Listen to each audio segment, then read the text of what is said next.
এনেছেন, সরকার পরিচালনা করার ব্যবস্থা করে দিয়েছেন, যেই কারণে আজকে আমরা হাজিদের প্রথম ফ্লাইট আল্লাহর রহমতে উদ্বোধন করতে পেরেছি। এটা আল্লাহর রহমত, আল্লাহর দয়া।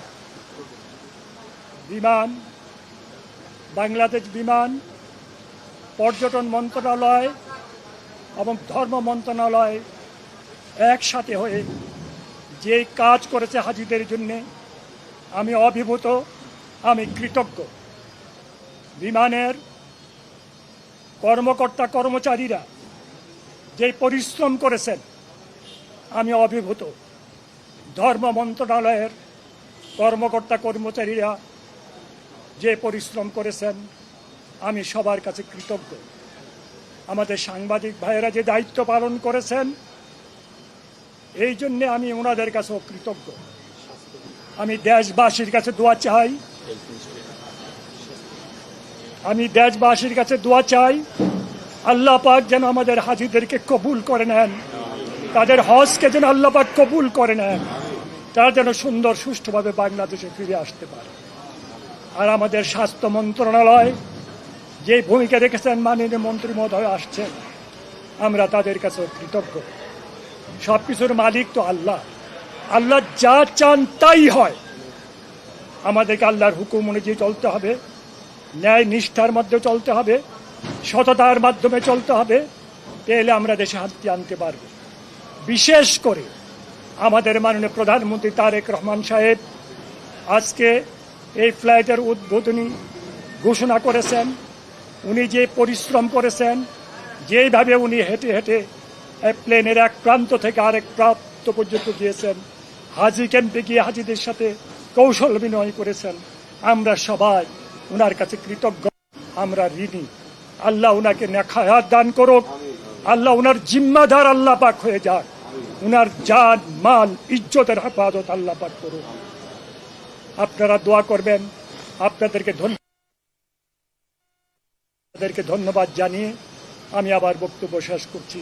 সবাইকে ধন্যবাদ। আসসালামু আলাইকুম ওয়া রাহমাতুল্লাহি ওয়া বারাকাতুহু।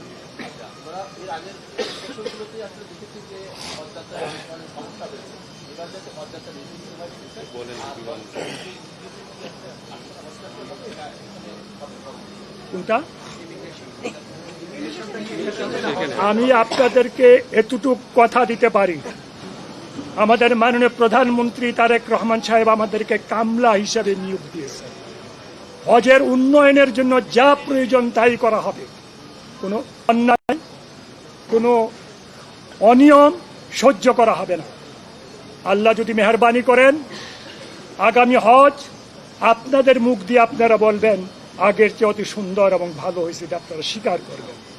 এবার আমরা যে একটু অল্প সময় পেয়েছি, অল্প সময়ের মধ্যে আগে কখনো ভিসা এইভাবে আগে হয় নাই, আগে কখনো টিকিট এইভাবে আগে হয় নাই, এইভাবে 100% বাড়ি ভাড়া হয় নাই। এটা আল্লাহর মেহেরবানি, আল্লাহর দয়ার। কর্মকর্তা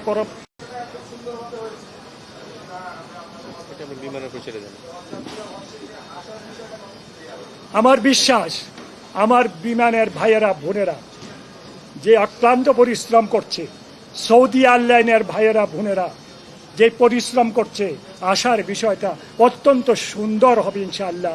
আর আমরা তো যাচ্ছি সৌদি আরবে, আমরা মাননীয় মন্ত্রী হিসেবে যাচ্ছি না, তাদের কামলা হিসেবে যাচ্ছি। তাদের কাজ করার জন্য আমরা যাব, তাদের খেদমত করার জন্য যাব। আপনাদেরকে অনেক অনেক ধন্যবাদ।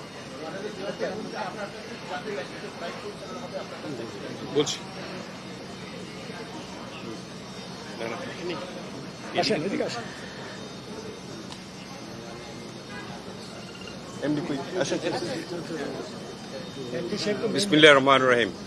আপনাদের অনেক ধন্যবাদ। আজকে আপনারা জানতে চেয়েছেন, মাননীয় ধর্মমন্ত্রী সমস্ত কিছু বর্ণনা করলেন কিভাবে হাজিদের ব্যবস্থাপনা হয়েছে।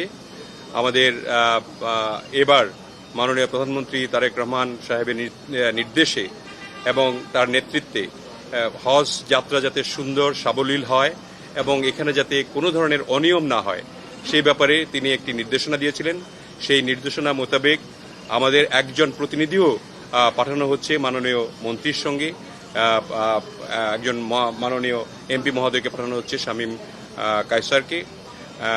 সেই সঙ্গে আমাদের যে বিমানের তরফ থেকে আমাদের ব্যাপারে বিমানের ব্যাপারে যে আজকে আমরা বলতে চাই, আমার সঙ্গে আমাদের বিমানের সেক্রেটারি সাহেব আছেন, বিমানের এমডি আছেন এবং সিভিল এভিয়েশনের চেয়ারম্যান সাহেব উপস্থিত রয়েছেন। অক্লান্ত পরিশ্রম করে সুন্দরভাবে বিগত দিনের চেয়ে সুন্দরভাবে হাজির 14টি এবং বিমানের যাবে আজকে 6টি এবং বাকিগুলি সৌদি এয়ারলাইন্স যাবে, ফাইন্যান্স অ্যান্ড সৌদি এয়ারলাইন্স। তাদের সব মিলিয়ে আমাদের হাজিরা যাবে ৭৮,৫০০। তার মধ্যে আজকে রওনা করলেন ২,৫১৪ জন।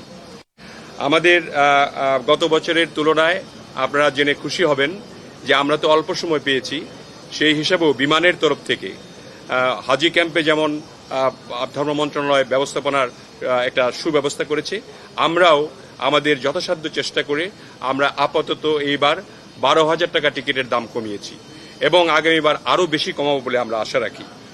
এবং এই পর্যটনের খাবার এবার দেওয়া হয়েছে যাতে করে খাবার সুস্বাদু হয়, স্বাস্থ্যকর হয়, মান ভালো হয়, এই জন্য আমরা এই ব্যবস্থাটি করেছি।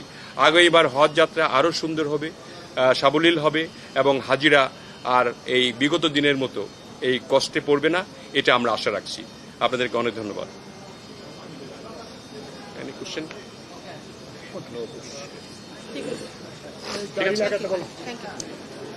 ঠিক আছে।